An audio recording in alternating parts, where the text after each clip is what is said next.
You are listening to an exclusive interview on Bass Musician Magazine. The interview starts now. Hey everybody, this is Raul for Bass Musician Magazine, and today we have the great honor and pleasure of chatting with Jewel J.C. Carter, the new king of funk. As always, Jewel, we like to get started with your background. How did you get started in music and on bass? Well, I come from a big family. We come from a family of 16, and my older brothers and sisters, we all started in church. And my sisters used to play one Sunday. My brothers played one Sunday, but I was too small. So the only thing I could play was like either tambourine or bongos. Mm-hmm. And actually, my brothers, they had a band, but they would never let me come in and check them out. So I would just stay outside the room and listen to them. But a lot of them had passed away now. So that's where I kind of got the interest of really wanting to take it on a professional level, because once they passed, I wanted to keep the name going. And plus, I grew up on funk and big band, bass and guitar and stuff like that. So I kind of really wanted to take it further to the next level. I know that you're kind of a multi-instrumentalist. You sing, you play drums, you arrange, you direct, but bass is really the heartbeat of it all. It's kind of the center of your love. What made you kind of pick up a bass compared to all the other stuff? Well, I started on the drums, and my older brother, he played bass guitar. Mm-hmm. Once he passed away, I kind of even though I played drums, I kind of picked up the bass because I wanted to, I loved the way he played, but I found myself being more rhythmic playing drums on the bass. Mm-hmm. So I do play bass, but it's more rhythmic. So I kind of lock in with the drummers more, and I'm still kind of looking at myself as playing drums as well. With funk, it's an interesting genre in that it has been evolving. It had some really strong times in the past. Yes. And it looks like it's making a really strong comeback. We're seeing more and more players getting into funk. Tell us a little bit about kind of that funk life philosophy, because there's more to it than just playing the music. Right, you're right. Like a lot of people don't understand when they say funk. Funk is pretty much what you live, because it's more feeling. Mm-hmm. You can't really write funk, like you can write big band jazz, you can write those, but you can't write funk because it's more of a feeling. Like it starts with that bass. Bass gonna give you that funk, but it's in between. You got to know when and where. It's more theory, And me myself, I tell the drummers to be more pocket, because in that gap, once you lay that funk groove, that's where the people are gonna lock the people in, and they get that funk. You can get your message across, and that's how I pretty much approach the way I do my funk. Gotcha. Well, I know that when I hear a good funk line going, it makes you kind of want to curl your lip. You're just like, yeah. Give that ugly look. Oh yeah, but you're going, I'm liking that, but you're like, it has something that other musics don't necessarily have. Now, talking about current projects, you're currently touring. I know you guys started a tour at the beginning of the year. Tell us about your tour. 2018, we decided to break away from doing the club venues, because found myself, I'm original, more than 90% original music and at my shows. So I found myself at the clubs. If I want to go to the next level, I'm going to have to change what I'm doing. You know what I'm saying? I can't expect the change to happen on that side. I got to change myself. So I had to come to a decision where I had to stop doing that. And only way I do that, I have to promote a tour. And I have to get outside of my comfort zone. Mm-hmm. I have to go out and reach out, because the only way you're going to get, known and advertise yourself and market yourself, if you want to go to the next level, you got to leave. You can't expect your home to make you big or take you to the next level. You got to branch out, because there's millions of people out there that don't know you, that need to know what you're doing. Absolutely. And if I understand correctly as well, you just are wrapping up on a new CD, a new release?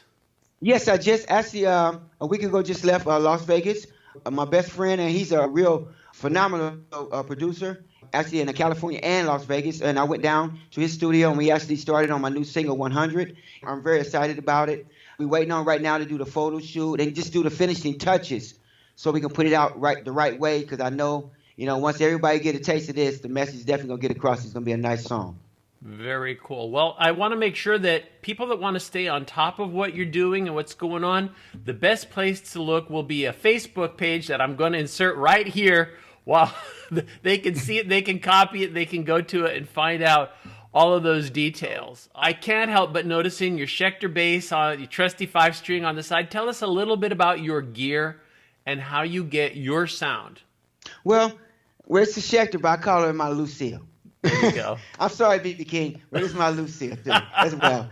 She's my baby. I picked up a lot of Schecter. I go to a lot of music stores, guitar centers as well around the country, and I pick up a lot of Schecters. I love them, love the way they feel, and I do a lot of dancing as well, and I do a lot of slapping, and it gives me a good feel on both worlds. She do. And I pick up a lot of Schecter, but it seemed to not feel like my baby here. I guess because she's been with me for a long time. Thank you, baby. But anyway, but like I said, I love her, and it's the pickups in there I did change. I like the MGs. I like the sound. Changed the preamps in there myself. It gives me a consistent sound everywhere I go, and it gives me a bright, when I'm slapping, it lets me get across the message I need to get across when I'm slapping and doing what I need to do. Mm-hmm. Now, an important component of this is also strings. What are you playing with? Well, I really don't limit myself. A lot of bass players, they be saying, I need this, I need that. But like I said, I do play with light gauge. I like my G strings to be real light. I normally play with 40 gauge. I kind of customize my string setup on my bass because of what type of music I do play. Mm-hmm. I kind of come with a lighter than normal on my higher grade string and a little bit thicker on my bass strings because I thump. So I look at my thumb as a kick drum. Gotcha. So I actually have my drummer to lock in with me. So if he hitting a quarter notes and I do a double, you'll never know the difference because we actually lock it in together. Nice. Now, amplification-wise, you have a choice in amplifiers? Right now, I'm playing on A10, GK. I love all brands. Like I said, I'm not limited because, like I said, the preamp that I have in my bass, she's pretty much, sometimes I don't play with a bass amp at all. I just come out the monitor tips because I'm a front man. I'm the lead vocalist, and I am the bass player. So a lot of bass players normally be back with the drummer, but I'm not. I'm right in front of the drummer. So I really need to hear a little bit of front with my vocals because I'm kind of like splitting my brain up to actually be a bass player and be a lead vocalist and an entertainer at the same time. And that's kind of like hard to do, but like I said, God has blessed me to be able to keep learning each time I hit the stage. Yeah, well, it is certainly not anything I can do. I can't sing and play at the same time. So, power to you, man. I mean, that's a great thing. Coming also back to your sound chain, I know that in funk, it can lend itself to pedals. Especially if you're looking to get, a little gritty or a little something. Do you have any choices on pedals? Well, I do play with a bass wah-wah slash, I would say like a little octave in it. So okay. I give a little flavor on different songs, to bring that boosty flavor back because I love that sound, because I kind of grew up on him, Larry Graham, Brother Johnson's, Level 42. A lot of those bass players kind of grew up while they singing and playing at the same time, which is hard to do, but it's become something I love to do. And looking ahead, I know you're kind of mid-tour, you've got the new release coming up, but a little farther down the road, what are your plans? What are you thinking of working on? Right now, I'm kind of like taking it one step at a time because right now we're kind of doing this ourselves. We just bought a tour bus. We self-contained. We bought a nice PA system that'll do a real nice venue or even a festival. So I'm kind of like looking at myself like James Brown. He kind of like flipped the coin a little bit. They won't let me, because I'm kind of like, I'm 49 years old, and I know, at my age, I'm not looking to get any handouts. So I'm kind of like I'm putting it all in, investing in myself, putting all my investment into what I'm doing. You know what I'm saying? Because if I see that, then down the line, somebody want to go in partnership with me. So with being said that, me looking further down, I'm looking to grow my business and to help other people that want to get into this type of business, let them know that you have to invest in yourself. You know what I'm saying? And it's not always somebody going to do something for you. It's about, if you believe in yourself, you have to start, practice, and move forward and get out of your comfort zone. Because that's the only way people are going to believe you. If you're out of your comfort zone, they know you there with your heart. And that's what they want. And right now, just taking it one day at a time and just, whatever God lead me to do, I'm taking that step. Gotcha. Well, and it is an interesting point that music it's both a means of expression, it is a lifestyle, but there is that business side to it. And it has been a very changing panorama because back in the day, the way it worked, if you could get yourself on a label, Right. you were working things. They had distribution, they were taking Right. care of certain things, but there's so much self-publishing. There's so many different approaches. I had a chance to talk to Victor Wooten. Yes. And he pointed out, I think, one of the greatest observations I've heard, and that was back in the day, people used to watch TV for free. Granted, you only had 3 channels, but you got your TV for free, and you paid for music. You would go in and you would buy that record. You'd buy that 45. You'd buy that 8-track. You put down your money, you got the music. Nowadays, he says people, they'll pay for their TV, Right. so they can get 500 channels, Yes. but they want their music for free. Right. And it has changed the shift in the business where it kind of gets into a vicious cycle where if the people are not supporting music, Right. then there's not going to be music for them to enjoy. I mean, Right. it's a cycle there. So it does involve adapting and changing and getting out of your comfort zone Got to. and kind of finding, okay, what is it that's going to work? I know that, again, for so many, they would go, yeah, I'm just going to sit back. I'll record in the studio.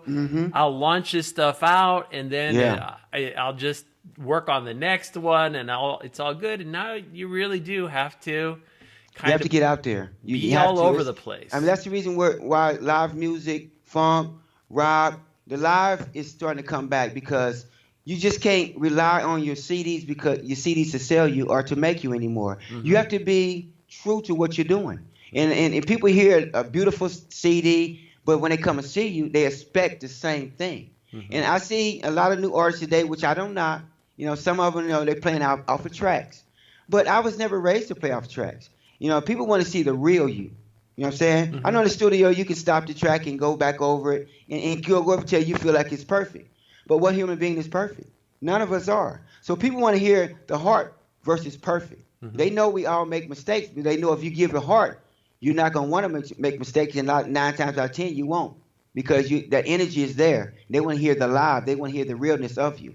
So really the recording of it, yes, it has changed in the business because back in the day you had to send CDs and tape players out to the record labels, and a lot of them threw it on the shelf. And a lot of them didn't get heard. A lot of them did, some of them didn't. It's just the chance you took. But nowadays, independently, you know what I'm saying, like I said, investment. You know what I'm saying? You have to invest in yourself because today it's wide open, but still, the only way a big company would want to deal with you, they have to see what you have done for yourself. You can't sit at home and just think that you're going to be a website superstar. It's not going to work because people one day going to want to see you. You know what I'm saying? They're not going to come to you. You're going to have to go to them. Yeah. Well, and and it's funny you mentioned tracks because that has been a trend that we have seen. And I've actually been a little surprised that the public is as accepting of tracks as they are because you'll get some, and you kind of going, you're a musician, but you're helping to put other musicians out of business. Granted, you paid them once to sit down in that studio and lay down those tracks, and then you go on a tour, and you're just, you're playing it out, you're scratching it out right there, but you're the only one on that stage. Right. See, that's what that was the main thing I was talking about. It's actually like I don't understand how people can actually accept that, and they actually been cheated. Yeah. They actually buying a ticket to come and see a true artist from listening to their music on the radio or seeing a video. So you actually want to see them live to actually do better, to give you that feeling of what song that was about. Yeah. But actually, I see the audience actually accepting somebody just looking good. They're not even breaking a sweat.